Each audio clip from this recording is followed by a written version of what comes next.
एक भारत श्रेष्ठ भारत बनाना है, भारत को विश्व गुरु बनाना है, भारत के वैभव को पुनः स्थापित करना है और भारत में राम राज्य स्थापित करना है, तो हमें कांग्रेस के साथ साथ अंग्रेजों के सभी नियम कानूनों को खत्म करना होगा। जैसे मुगलों ने यहाँ पे जितने भी नियम बनाए सब भारत को लूटने के लिए बनाए थे, अंग्रेजों ने जितने नियम बनाए सारा लूटने के लिए और बांटने के लिए बनाया था, वैसे ही कांग्रेस ने भी सारे के सारे नियम कानून भारत को लूटने और बांटने के लिए बनाया था। दुर्भाग्यवश उस सारे नियम कानून आज भी चल रहे हैं। भारत में लफ्ज़ जिहाद को प्रमोट करने के लिए यहाँ पे बाकायदा नियम कानून बने, भारत में लैंड जिहाद को प्रमोट करने के लिए भी नियम कानून बने, भारत में धर्मांतरण हो इसको प्रमोट करने के लिए भी नियम कानून बने, भारत में घुसपैठ हो इसके लिए भी नियम कानून बने, और भारत में जनसंख्या विस्फोट हो इसके लिए भी नियम कानून बने। मैं आपको उदाहरण देता हूं, 1954 में वक्फ एक्ट बना था। किस लिए बनाया गया वक्फ एक्ट? कि भारत में लैंड जिहाद किया जाए। उस 1954 के नेहरू जी के वक्फ एक्ट को इंदिरा जी ने मजबूत किया, बाद में राजीव जी ने मजबूत किया, नरसिम्हा राव ने 1995 में पुराने वाले कानून को वापस लेकर नया कानून बना दिया। मनमोहन सिंह ने 2013 में उसको और खतरनाक बना दिया। हालांकि अब उसमें बदलाव हो रहा है। मेरा ये कहना है कि संविधान में वक्फ शब्द है ही नहीं है। जब वक्फ शब्द नहीं है तो फिर वक्फ बोर्ड, वक्फ ट्रिब्यूनल क्यों? संविधान का मतलब होता है एक देश एक विधान, इसलिए वक्फ एक्ट खत्म होना चाहिए, वक्फ बोर्ड खत्म होना चाहिए। भारत में समान धर्मस्थल संहिता लागू होनी चाहिए, समान दान संहिता लागू होनी चाहिए, समान संपत्ति संहिता लागू होनी चाहिए। ये वक्फ बोर्ड, वक्फ ट्रिब्यूनल वाला सिस्टम खत्म होना चाहिए। भारत की चिकित्सा व्यवस्था को बर्बाद करने के लिए जो नेहरू जी ने ड्रग एक्ट बनाया था वो आज भी चल रहा है। नतीजा ये है कि भारत की चिकित्सा व्यवस्था सेकेंडरी हो गई है। दवाई का मतलब केवल अंग्रेजी दवाई हो गई है और डॉक्टर का मतलब केवल एमबीबीएस डॉक्टर हो गया। नेचुरोपैथ जो होते हैं, हमारे आयुर्वेद होते हैं, उनको सेकंड क्लास माना जाता है। इसलिए कहता हूँ, नेहरू जी के जब तक नियम कानून नहीं बदलेंगे तब तक आप भारत की चिकित्सा, जो आहार चिकित्सा है, प्राकृतिक चिकित्सा है, उसको आप प्रमोट और प्रोपोगेट पूरा नहीं कर सकते। भारत में बाबर, हुमायूं, तुगलक, गजनी, गोरी के इल्लीगल काम को लीगलाइज करने के लिए 1991 में प्लेस ऑफ वर्शिप एक्ट बनाया। संविधान कहता है आर्टिकल 49 कि भारत में जितने हमारे ऐतिहासिक स्थल हैं, पौराणिक स्थल हैं, धार्मिक स्थल हैं, ऐसी जितने हमारे धरोहरें हैं, उन सबको प्रोटेक्ट करना, संरक्षित करना, उनको मैनेज करना, उनको मेंटेन करना सरकार की ड्यूटी है।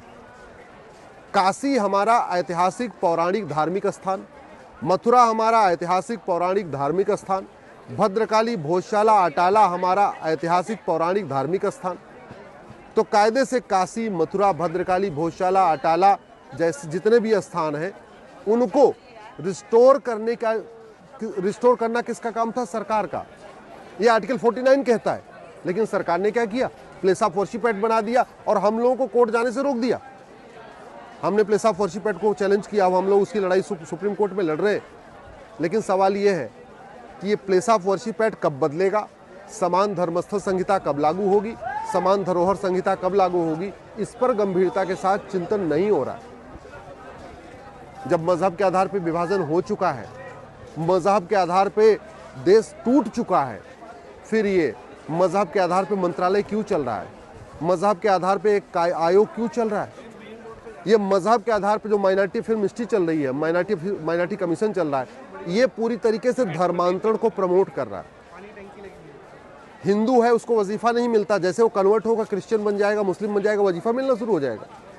वो जब तक हिंदू है उसको दुनिया भर की योजनाएं नहीं मिलेंगी, जैसे वो कन्वर्ट हो जाएगा माइनॉरिटी फिल्म हिस्ट्री से उसको योजनाएं मिलना शुरू हो जाएंगी।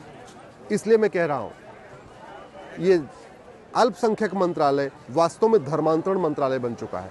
इसको बंद करने की ज़रूरत है, इसको बदलने की ज़रूरत है।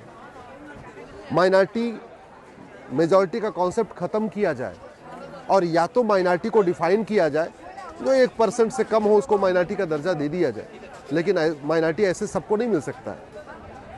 FCRA कांग्रेस ने बनाया, किस लिए बनाया? माओवादियों, नक्सलियों, जिहादियों, माओवादियों को फंडिंग कराने के लिए। FCRA आज भी चल रहा है, इसलिए फंडिंग आज भी चल रही है। फंडिंग आज भी चल रही है तो न माओवाद खत्म हो रहा है, न नक्सलवाद खत्म हो रहा है, न जिहाद खत्म होता है, न मजहबी उन्माद खत्म हो रहा है, न पत्थरबाजी बंद हो रही है। क्योंकि ये तो प्रोफेशन है ना, बाकायदा पैसा मिलता है उनको धर्मांतरण कराने का। भारत को बचाना है, भारत की संस्कृति को बचाना है, तो अंग्रेजों के साथ साथ कांग्रेस के सारे नियम कानूनों को ख़त्म करना पड़ेगा। वक्फ बोर्ड को ख़त्म करना पड़ेगा, वक्फ ट्रिब्यूनल को भी ख़त्म करना पड़ेगा, साथ साथ प्लेस ऑफ वर्शिप एक्ट को भी ख़त्म करना पड़ेगा। माइनॉरिटी मेजॉरिटी का लिए जो माइनॉरिटी का एक्ट है 1992 वाला, वो ख़त्म करना पड़ेगा। माइनॉरिटी के नाम पे जो यहाँ स्कूल को प्रमोट किया जा रहा है, कॉलेज बन रहे हैं, यूनिवर्सिटी बन रही है, इसको बंद करना पड़ेगा। मदरसों में क्या पढ़ाया जाता है कुछ बताने की ज़रूरत नहीं। मदरसों में क्या पढ़ाया जाता है इसको समझना है, किसी मदरसे के बच्चे से बात कर लीजिए। वैसे मदरसों में ऐसी क्या बात पढ़ाई जाती है कि मदरसों की किताब मार्केट में मिलती नहीं। जब तक मदरसा नहीं बंद होगा तब तक भारत में शांति नहीं आ सकती। और मदरसा बंद करने का एक ही तरीका है, माइनॉरिटी मेजॉरिटी के कॉन्सेप्ट को ख़त्म कर दिया जाए, नहीं तो माइनॉरिटी को डिफाइन कर दिया जाए, जो 1% से ज़्यादा उसका माइनॉरिटी का दर्जा खत्म कर दिया जाए। माइनॉरिटी का दर्जा खत्म हो जाएगा तो मदरसा मिशनरी स्कूल बंद हो जाएंगे, मदरसा मिशनरी स्कूल बंद हो जाएंगे तो भारत की संस्कृति मजबूत होगी। और सबसे इम्पोर्टेंट, घर वापसी के लिए कोई एफर्ट नहीं हो रहा। घर वापसी कराना सरकार की ड्यूटी है। देश की एकता अखंडता मजबूत करना सरकार की ड्यूटी है, वो घर वापसी के बिना असंभव है। भाईचारा मजबूत करना सरकार की ड्यूटी है, वो घर वापसी के बिना असंभव है। अपराध कम करना सरकार की ड्यूटी है, घर वापसी के बिना असंभव है। भेदभाव की जो नियम कानून है इनको ख़त्म करना सरकार की ड्यूटी है, वो घर वापसी के बिना असंभव है। भारत में नशा तस्करी जो बढ़ती चली है, मानव तस्करी बढ़ती जा रही है, वो घर वापसी के बिना उसको कंट्रोल कर पाना असंभव है। और नफरत जो बढ़ती जा रही है, अल्टीमेटली हमें समझना पड़ेगा, धर्म अलग होता है, रिलीजन अलग होता है, पंथ अलग होता है। और आज एक और बात, आज मैं इस तीर्थराग प्रयास से कह रहा हूँ, क्या किसी ऐसे ग्रुप को, किसी ऐसी सोच को मजहब कह सकते हैं जो महिला पुरुष में भेदभाव सिखाता हो? क्या किसी ऐसे सोच को मजहब कह सकते हैं, रिलीजन कह सकते हैं जो इंसान में भेदभाव करना सिखाता हो, महिला पुरुष में भेदभाव करना सिखाता हो? और सबसे बड़ी बात ये, जब देश संविधान से चलता है, देश न भारत बाइबल से चलता है न कुरान से चलता है, तो क्या ऐसे रिलीजन को भारत में मान्यता दी जा सकती है जो संविधान की वैल्यूज़ के खिलाफ हो? संविधान की वैल्यूज़ क्या है? इक्वेलिटी, इक्वेलिटी अमंग रिलीजन नहीं, सब एक समान है। तो जो रिलीजन सबको एक समान नहीं मानता, उसको भारत में उसको रिलीजन का दर्जा नहीं मिल सकता, क्योंकि आर्टिकल 25 में बहुत साफ साफ लिखा है, subject to public order and morality. अगर आपका रिलीजन में इथिक्स नहीं है, आपकी रिलीजन में इक्वेलिटी नहीं है, आपकी रिलीजन में जस्टिस नहीं है, आपकी रिलीजन भारतीय जो सोच है उससे मेल खाती है, तो फिर रिलीजन किस बात का? आर्टिकल 25 में लिखा है subject to public order, health and morality. अगर वो अनैतिक है, रिलीजन की सोच अनैतिक है, तो उसको भारत में रिलीजन नहीं मान सकते, भारत में उसको प्रचार प्रसार करने की अनुमति नहीं मिल सकती। तो घर वापसी जितना ज़रूरी है, वैसे ही हेट स्पीच को डिफाइन करना ज़रूरी है, धर्म और रिलीजन को डिफाइन करना ज़रूरी है, एक भारतीय एकता अखंडता आयोग बनाना ज़रूरी है।